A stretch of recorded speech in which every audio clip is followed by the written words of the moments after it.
So here we are with what's happening in the polytunnel this afternoon on the 9th of September 2025. So this is the golden seal pot. So you can see they're still hanging in there. The buds are all there, nice and fat and golden, but it's always a later herb to emerge because of its where it lives.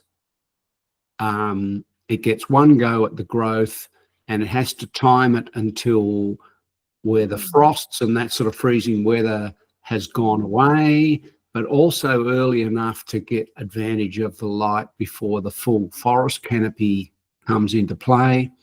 But yeah, they're always a little bit later. So golden seal never really gets touched by the frost in its growth because of this very clever timing. So and I was still able to pot up and divide up a whole number of pots I still had of it. So so that was really good. There's nothing better when you crack open the pot, Evelyn, and here's all these yellow roots. It's like, yes, growing.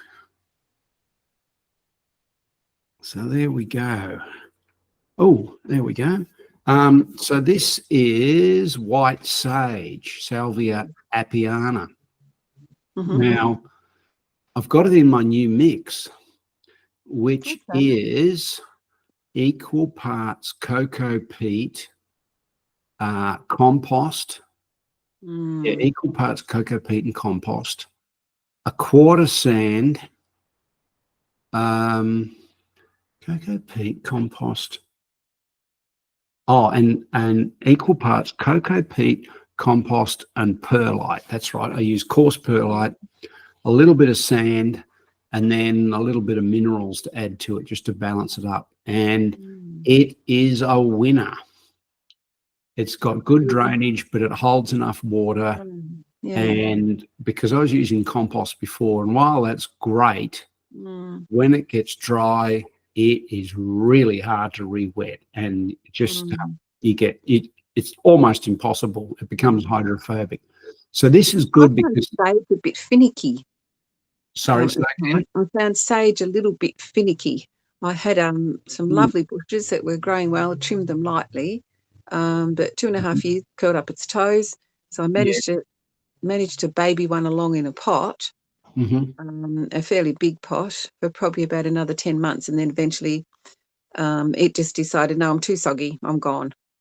Yeah, look, it'll go really straggly, and I guess maybe it depends on the form too. I raised some from seed, and I must admit they were very straggly, and after 2 years it was just very poor form. I've got a fair crop with 2 fairly big bushes.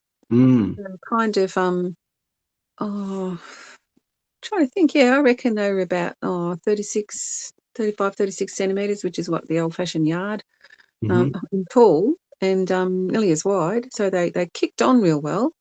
But some of the spots in my backyard, it can be really windy, and every now and again I think that just dries. Yeah, look, I think it's part of the form where you're getting the plants from, and also I think probably in the early days you need to tip prune it a lot to get that. Because it will go straggly very quickly. Yeah, and it's not really a long-lived herb either. Pardon me. So this is white sage, the smudging sage. So it likes it, good drainage, heat, and you can see little volunteer chelidonium plants coming up. That's coming out of the compost. But these have really liked the potting up. So this is my standard mix now, and it's really good. I'm very, very pleased with it. I'd be happy if there was some complementary chelidonium in my mix. Look, it's in the chickweed fumatory class, Evelyn. It's like semi out of control. Mine is wild mustard. All right. Now, here's a little curiosity. This is now it is a false mandrake root. Now, I'd had these in compost, a sandy compost mix for years, and they're really, really tough, and they'd sort of dried out, and then they'd grown, and I'd forget them, and then I'd remember them. I put That's them the in. trouble with things that spend a lot of time dormant. You're like, where are you? Are you still there? Yeah. Oh, yeah. Or you forget about them, rediscover them. Mm, You think you've got an mm, empty pot, and then it's like, oh, what are mm. all these Yes, roots? yes. So I put them in the new mix, and they are loving it. This is the best they've grown Healthy. ever. And actually, last summer they flowered, which was really cool. Okay. How tall do they get? They're just a rosette like that. They don't get any bigger, and then they have just a little flower comes up in the centre. Yeah. Right. But they're Mediterranean, they grow in really tough conditions, but they love this new mix. So it's sort of my making up for the years of neglect. And that's for increasing vigor and things like that? Their roots are incredible. Mm. They really do have a big root system, very strong. When I was growing them as seedlings, it just went straight out the bottom of the little pot into wherever it was going to go. Yeah. So yeah, they're not curiosity plant, but it's great to have them round. Here we go. More chelidonium. So this is in a foam box that's got golden seal, but the chelidonium has come into the party. The guy who gave it to me, he said, oh, it's a bit of a weed. Once you got it, you don't sort of get rid of it. It's like, oh, it's fine. It joins everything else. So it's good to have those plants that, they just keep growing. Herb Robert is the other one that's, irrepressible. Yes, very good friend in my garden. I love its gorgeous colours. And I've used it in art. They have those things called jelly prints. So you make them out of gelatin, or you can buy them. And you put some paint, layer the paint on, then put your plant on and press over the top, and it leaves an image on your paper. But if you hem the paper, you'll get a blanked out image, like a negative. And then when you take the plant material off, you've got the imprint of all the tiny little veins and everything still on your jelly plate. Then you put your paper back down again, and you get the outside negative plus all the imprints. It's gorgeous. Wow. And the really fancy little shape of Herb Robert, just beautiful. It is gorgeous plant. Even it's a weed, but I still look at it and think, oh, yeah, I like it in soup. I chop it up. It's kind of a bit like it has almost a bit of a rocket flavour. I chuck it in, and knowing that it's anti-carcinogenic, I'm like, yeah, whatever. Yes. Yeah. It's one of those good staples. Yeah. What do we got next? Well, this is Rheum palmatum. I was going to say, it looks a bit like a rhubarb leaf. It is rhubarb. It's the original rhubarb, the medicinal rhubarb. So once again, a plant like the mandrake that has suffered in a pot for a while with not very good conditions, potted up in a new mix, and it is very happy. Liking it. So it's just coming up now in spring. So it has an enormous root as well. And it's the root of that one that you use? Correct. Yeah, used as an emetic. Yeah. With the anthraquinones. Ken Atherton, who grew this, he said, oh, you got to be careful. This rhubarb, when it goes to seed, it turns up everywhere. But I haven't found that. But, maybe with a little bit more encouragement, that might happen. But, yeah, just a nice plant. And what else have we got here? This is, come on, have a guess what this is. I don't know. Am I being confused by the big leaves on the ground around it, or are they dying off? So that's its leaves from the previous season. It's a herbaceous perennial. Yeah. It grows in high altitude in the Alps in Europe. And one of its common names is fallkraut. Yes. Its name starts with It's for bumps and bruises. Oh, it's arnica. Yeah, of course. Arnica montana. So I use it so much in clinic. So much. I feel a little bit like I'm under-servicing people. Anybody who comes in with a bit of a bruise or a strain or whatever, if I haven't got a bit of arnica to pop on that bit and I go, oh, I'm really sore here, or I bumped this or I bumped that, I'll go, great, okay, hop on the table, pop the arnica on while I'm getting the rest of whatever their full body mix is going to be, and that can start doing its work while they're, yeah. Yeah, so So it's how big beautiful. does that grow in total? Sorry, how How big? big does Well, it I think you're going to have a rosette about 20 centimetres, maybe a bit bigger. Okay. So herbaceous perennial, so dormant, Mm. and now it's coming up again. I need to repot it into the new mix, Mm. bit of love. Yeah. It's tough. It has these sort of dark, wiry roots, and I haven't got them to flower yet, but you can see this was once a single, I think this is a single plant, and now it's splitting into three, so we're getting a clump, Well, that's good. which is really good. So yeah, I've got to love it up a bit, and I potted up the rhodiola, so I've got to do the arnica and encourage it a bit more. But yeah, it's good. It's always good to see these things come back, especially the ones where you sort of don't quite give them the love that they would like or deserve. But there you go. Yeah. So yeah, little ripper, and you can see the little fine hairs on the leaf. Very tiny. Yeah. Yeah, it's a very nice plant. I'm on a tablet, so it doesn't show as much, but when I've made it bigger, which would have given me more of a clue in the first place. But you look at all of that. Oh, wow. And there's the rest of it with your 3 clumps. Oh, that's perfect. Yeah, it's gorgeous. Yeah. So that gives you just reminded me I've got borage kicking in, and I don't usually get it with many flowers. Like I kind of greedily grab them and put them in a mix because I know how good they are. And I might have got in a season, say, from 4 plants, 15 or 20 little flowers. I'm like, oh, yippee, there it is.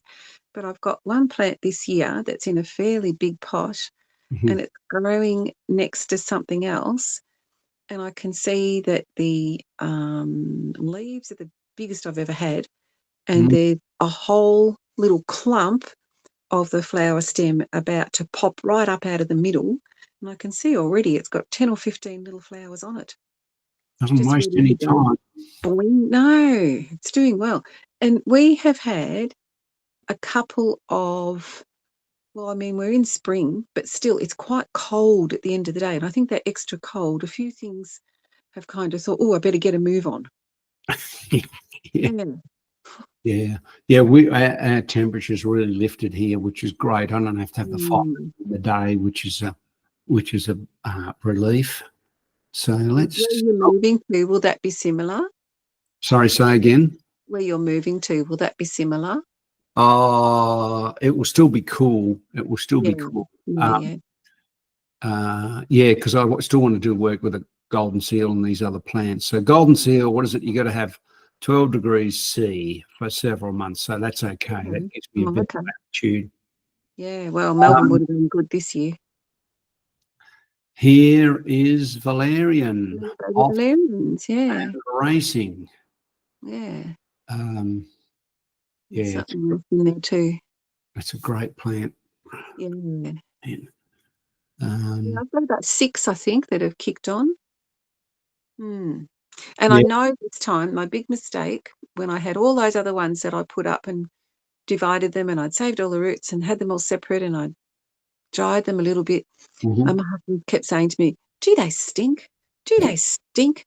And I realised, of course, thinking back, and I thought, well, no, they don't. And I thought, oh, maybe they have gone a bit mouldy, but they hadn't. It was just a valerian smell. So I'm not going to be put off. So this time when I get my stuff, and some of them I had a pot sitting inside a bigger pot with a few things, and the valerian root, when I lifted it this afternoon, the root itself growing down into the next pot is already 15 centimetres long. It's gone right through the bottom of the pot, and I thought, right, I better get a nice big pot for you. I have had that do a fair bit of self-seeding, and if the valerian is up high, it's when it drops down into whatever's underneath it, and that's perfect. Yeah. I found it goes everywhere, but you don't. It's like little presents, isn't it? You don't begrudge it. Yeah. No, that's it. And it's so pretty. Yeah, it's a nice plant, a really nice plant. Now, just to correct the record that not everything is pristine and perfectly cultivated and manicured, weeded, fertilized. Yeah, so this is a self-confessional shot here. Yeah. This is, I think there's some self-seeded poppies, plus chelidonium, plus chickweed. Chickweed, I can see. Yeah, it's And creeping on. These pots have got golden seal subdivisions in. So yeah. Oh no! Oops. So there you go. Yeah. So yeah, just so that everyone knows, yeah, I have messy bits of the garden too. I always tell myself I will get those labels on. I will get them correct, and then I kind of go, now what was in that? That's right. That's the one that died down. Oh yeah. Oh, and I've had pots disappear. It's like, you know, I had a pot of, oh God, it was the only plant I had. I'm trying to think of the name of it. It was a Rocky Mountains plant, good for upper respiratory infections. Anyway, it was the root. Anyway, I'd had it growing, and I must have had about 10 labels in the pot.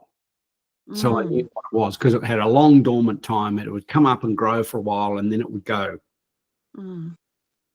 Completely disappeared. Pot labels, I don't know what happened, teleported into another dimension or something. Hopefully, maybe we can get a plant later on. Oh, Lamatium, that's right, Lamatium. Okay. Yeah, really interesting plant. But anyway, I really would like to get that one again. Now, what's this next one? This is sweet leaf. Oh, yes. Granata fistulosa. You got some tincture of that. I did. Very useful. It is a ripper. Very underutilized, very underappreciated. So it's got this slowly creeping sort of root stock. So about every 2 years, you've got to seriously divide it, because it seems to just run out of puff. It likes to have new frontiers all the time. So you divide it. So this is looking very, very healthy. Once again, in the new mix. Okay. So I'm very happy about that. You know, it costs a lot more than the compost heap, but you just get such better results. Well, I've got just so much, like the original soil is clay. And then the stuff that we brought in, I got a few weird things in that. The horny cucumbers. It grew this thing, and I'm like, horny cucumbers. Yeah. I thought, I don't remember putting cucumbers in. I'm like, oh, all right.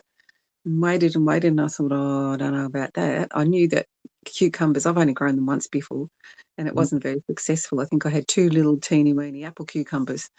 And I looked at these things and I thought, yeah, it looks like a cucumber leaf. Yeah, we're right. You know, it's growing up and it's getting vigorous. And then there was another one somewhere else. And I thought, I don't know about this. But then it started to get more thorny. And I'm like, nah. So I pulled one out because it was right near where the grandkids would walk. And then I thought, I'm going to see what happens with the next lot. And it wasn't until they'd fruited and had everything, I thought, great, then I could ID it. So are they edible, medicinal? I know nothing about them. They're pretty bitter. Right. Yeah. You can do them, and people do them in other cultures as a pickle. And it is something that anything that's got the bitters, and potentially even with what they call bitter melon, it's one of the ones that used for blood sugar control. So yeah, you steep that overnight and drink the juice. I'm sure it's revolting. Yeah, I'll take your word for it. Okay, we'll just stop the recording there. Where are we here?